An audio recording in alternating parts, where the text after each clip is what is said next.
नमस्कार साथियों, स्वागत है आपका अपने YouTube channel YK online education में। उम्मीद है आप सब स्वस्थ होंगे। दोस्तों, आज हम पढ़ने वाले हैं राष्ट्रीय ज्ञान आयोग के बारे में। यदि आप LT की तैयारी कर रहे हैं किसी भी सब्जेक्ट से, तो कॉमन जो आपका पेपर होना है वो मैं यहाँ पे आपको पढ़ा रही हूँ। तो बने रहिए वीडियो में, लास्ट तक पूरा वीडियो ज़रूर देखिएगा।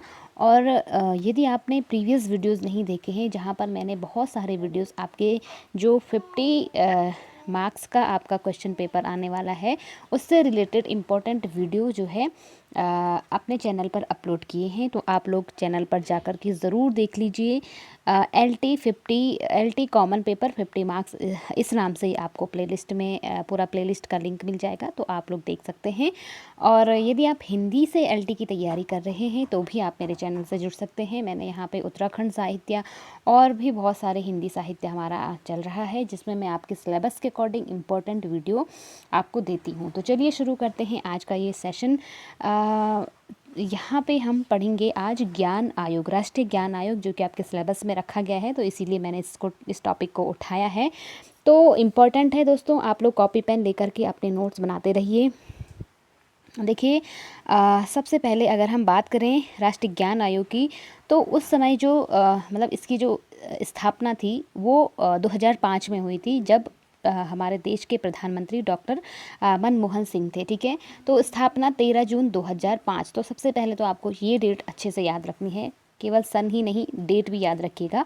तो 13 जून 2005 में उस समय इसके जो अध्यक्ष थे वो सैम पित्रोदा थे। ठीक है, और अगर हम सदस्यों की बात करें तो 7+1 यानी कि 7 इसमें सदस्य होते हैं और एक इसके अध्यक्ष। तो टोटल अगर सदस्य आपसे पूछे जाए कुल सदस्य कितने होते हैं, तो अध्यक्ष समेत 8 होते हैं, लेकिन अन्य सदस्य अगर पूछे जाए तो इसमें 7 सदस्य होते हैं। ठीक, चलिए इसके बाद आगे बात करते हैं प्रतिवेदन। तो इसके प्रतिवेदन को जो है 4 किस्तों में इन्होंने जमा किया था।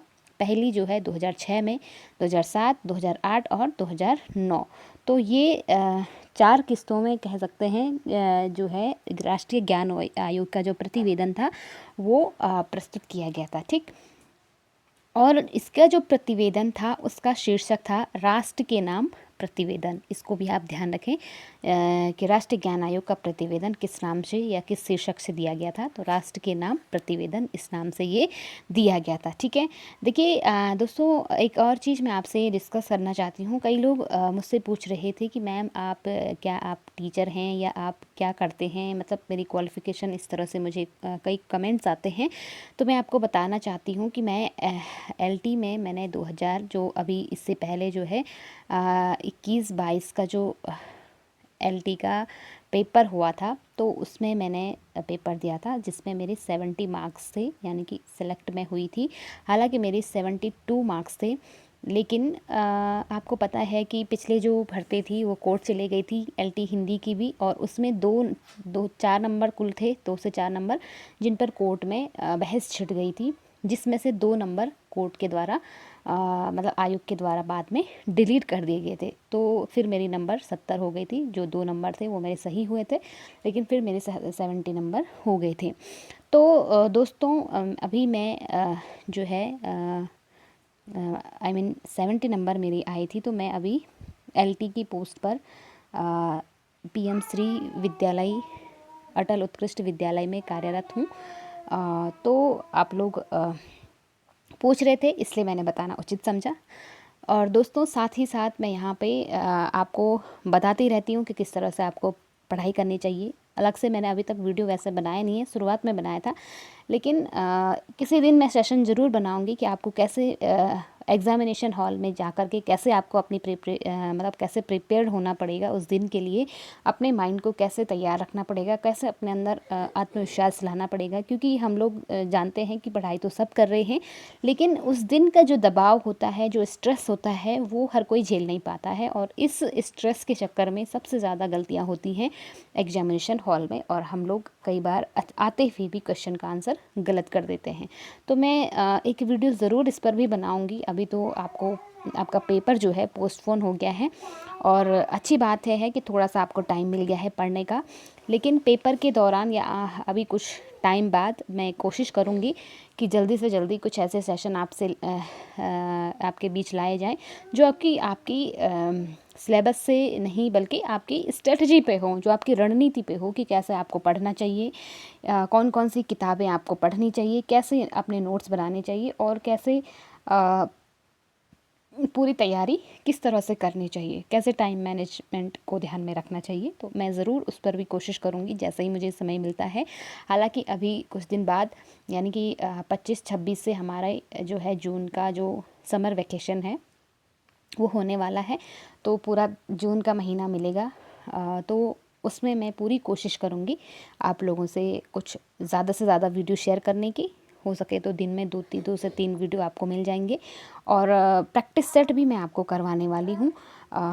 मैं कोशिश करूँगी कि आपको बहुत अच्छे से अच्छे प्रैक्टिस सेट, वही क्वेश्चन मैं उठाऊँ जो आपके एग्ज़ाम की दृष्टि से इम्पोर्टेंट हो। उसमें उत्तराखंड साहित्य के भी प्रैक्टिस सेट में लेकर आऊँगी और हिंदी साहित्य के भी। तो आप लोग मेरे चैनल से जुड़े रहिए और एक रिक्वेस्ट में आपको मेरी भी माननी पड़ेगी, आपको चैनल को शेयर करना पड़ेगा, लाइक करना पड़ेगा। आप लोग लाइक शेयर करने में कंजूसी करते हैं। देखिए दोस्तों, आपके लाइक शेयर करने से कोई कॉम्पिटिशन नहीं बढ़ने वाला है। जिसको पढ़ना होगा वो कहीं से भी पढ़ लेगा और अपनी मेरिट में अपना स्थान लाएगा। तो बस आपको शेयर करने में कोई दिक्कत नहीं है, आप शेयर करते रहिए। पढ़ने वाले को पढ़ना ही हो, जो नहीं पढ़ेगा वो नहीं ही पढ़ेगा, है ना। खैर छोड़िए, आगे बढ़ते हैं। देखिए इसमें जो है इसका प्रतिवेदन 5 भागों में विभक्त था, ठीक है। और वो 5 भाग आपको ये ध्यान रखने हैं: ज्ञान की सुलभता, ज्ञान के सिद्धांत, सृजन, अनुप्रयोग एवं ज्ञान की सेवाएं। ज्ञान का अनुप्रयोग, ज्ञान का सृजन, इस तरह से हम इसको पढ़ सकते हैं, ठीक है। तो 5 भागों में जो है राष्ट्रीय ज्ञान आयोग ने अपना प्रतिवेदन बांटा था, ठीक। अब हम थोड़ा सा यहाँ पे देख लेते हैं कि राष्ट्रीय ज्ञान आयोग के कार्य क्या होते हैं, है ना। राष्ट्रीय ज्ञान आयोग इसका नाम रखा गया है, लेकिन कार्य क्या है इसके। तो शिक्षा की जो नीति है उसका निर्धारण करना, सबसे पहला तो यही कार्य इसका है। अर्थव्यवस्था में सुधार लाना, तो कैसे हम देश की अर्थव्यवस्था को सुधार सकते हैं, इसका ये भी कार्य है। तीसरा है खोज संबंधी सुधारों पर प्रधानमंत्री को सलाह देना। तो जो नए नए इनोवेशंस हो रहे हैं, कैसे हम नई नई खोज कर सकते हैं किसी भी क्षेत्र में, तो उस पर जो सुधार हो सकते हैं, जो खोज हो रही हैं या होनी है, उस पर कैसे हम जो हो रही हैं, हो चुकी हैं, उन पर कैसे सुधार लाया जाए, इस पर प्रधानमंत्री को सलाह देना, ठीक। और इसमें देखिए सार्वजनिक ज्ञान का विकास करना, और एक और 5वां है कृषि और उद्योग में ज्ञान के प्रयोगों को बढ़ावा देना। यानी कि कृषि और उद्योग में किस तरह से हम अपने मतलब नए नए इनोवेशंस कर सकते हैं, ठीक। तो ये क्या है, इसके 5 महत्वपूर्ण कार्य हैं। चलिए इसके महत्वपूर्ण सुझाव देख लेते हैं। इसका है प्रथम कक्षा से ही मातृभाषा के साथ अंग्रेजी की शिक्षा अनिवार्य रूप से दी जानी चाहिए। पहला जो अपना सुझाव दिया था ज्ञान आयोग ने, वो यही दिया था कि जो बच्चा कक्षा पहली में ही पढ़ रहा है तो उसको उसकी मातृभाषा के साथ साथ अंग्रेजी की शिक्षा अनिवार्य रूप से देनी चाहिए। दूसरा उन्होंने कहा है केंद्र में भाषा अनुवाद विभाग खोले जाएं, यानी कि केंद्र के तहत जो भाषा अनुवाद विभाग हैं उनको खोले जाने की मांग भी राष्ट्रीय ज्ञान आयोग के द्वारा की गई थी, ठीक। ज्ञान को सर्वसुलभ बनाने के लिए एकल खिड़की की अवधारणा दी। जो एकल खिड़की की व्यवस्था है ज्ञान को सर्वसुलभ बनाने के लिए, यानी कि प्रत्येक व्यक्ति तक क्या होना चाहिए, ज्ञान प्राप्त होना चाहिए। हर चीज़ की नॉलेज, मतलब जिस फील्ड में वो कार्य कर रहा है उसको उस क्षेत्र का जो भी नॉलेज है वो जो चाहिए, जो वो चाहता है तो उसको वो अवेलेबल होना चाहिए, ठीक है। हेल्थ डाटा बैंक व इलेक्ट्रॉनिक हेल्थ रिकॉर्ड रखने का सुझाव भी इन्होंने दिया है। स्कूलों की गुणवत्ता के लिए राष्ट्रीय मूल्यांकन निकाय की स्थापना हो। तो ये आपको ध्यान रखना है कि राष्ट्रीय मूल्यांकन निकाय की स्थापना का सुझाव किसके द्वारा दिया गया था, तो राष्ट्रीय ज्ञान के आयोग के द्वारा दिया गया था, ठीक। देश भर में लगभग 1500 विश्वविद्यालय खोले जाएं तथा 50 राष्ट्रीय विश्वविद्यालय खुलें। तो ये सुझाव भी दिए थे किसने, राष्ट्रीय ज्ञान आयोग ने। 1500 विश्वविद्यालय खोलने की इन्होंने बात की थी, ठीक। इसके अतिरिक्त राष्ट्रीय विज्ञान एवं सामाजिक विज्ञान फाउंडेशन की स्थापना पर इन्होंने बल दिया था। पंचायती ज्ञान केंद्र की स्थापना की सिफारिश की थी, ठीक है। पंचायती ज्ञान केंद्र की स्थापना की सिफारिश किसने की थी, तो ये भी ज्ञान आयोग के द्वारा की गई थी। व्यावसायिक शिक्षा के स्थान पर कौशल विकास शिक्षा, कौशल विकास शब्द का इन्होंने प्रयोग किया था। तो ये शब्द आपको ध्यान रखना है, कौशल विकास, ठीक है, कौशल विकास। तो कौशल विकास शब्द का प्रयोग किसने किया था व्यावसायिक शिक्षा के स्थान पर? राष्ट्रीय ज्ञान आयोग। तो ये क्वेश्चन भी हो सकता है आपसे पूछ लिया जाए, है ना। चलिए, उच्च शिक्षा में खर्च का 20% शिक्षण शुल्क के रूप में लेने की सिफारिश की थी। यानी कि उच्च शिक्षा में जो खर्चा होता है ना, उससे जो है उसका जो है 20% शिक्षण शुल्क के रूप में लेने की सिफारिश की गई थी कि शिक्षण शुल्क भी लिया जाए, है ना। तो ये थी दोस्तों ज्ञान आयोग से संबंधित कुछ महत्वपूर्ण बातें। मैंने जब ये नोट्स बनाया था तो मैंने पूरी कोशिश की थी कि मैं अपने नोट्स के अंदर सारी चीज़ें समेट सकूं, ताकि मुझे इजीली उसको जब रिवाइज़ करना हो तो सब मैं एक नज़र में उसे रिवाइज़ कर लूँ। उस समय की इम्पोर्टेंट चीज़ें मेरे लिए यही थी, तो मैंने यही चीज़ें इसमें नोट की हैं। कुछ और इम्पोर्टेंट चीज़ें अगर मुझे मिलती हैं तो मैं अगले वीडियो में आपको ज़रूर बताऊँगी। आज के लिए इतना ही काफ़ी है। अपना नोट्स ज़रूर बनाइएगा और इम्पोर्टेंट चीज़ें भूलिएगा मत, उन्हें याद रखिएगा। मिलते हैं अगले सेशन में किसी अन्य इंटरेस्टिंग टॉपिक के साथ। तब तक के लिए आप लोग पढ़ते रहें, और अगर वीडियो पसंद आए तो एक लाइक ज़रूर कीजिएगा। अपनी फीडबैक इस वीडियो पर देना ना भूलिएगा। क्या आपको कैसा लगा, कैसा आपको कौन से वीडियोस आगे आप चाहते हैं, तो उस पर भी मैं आपके वीडियोस, आपके कमेंट्स जो है वो देखती हूँ और उसके अकॉर्डिंग ही वीडियोस लाती हूँ।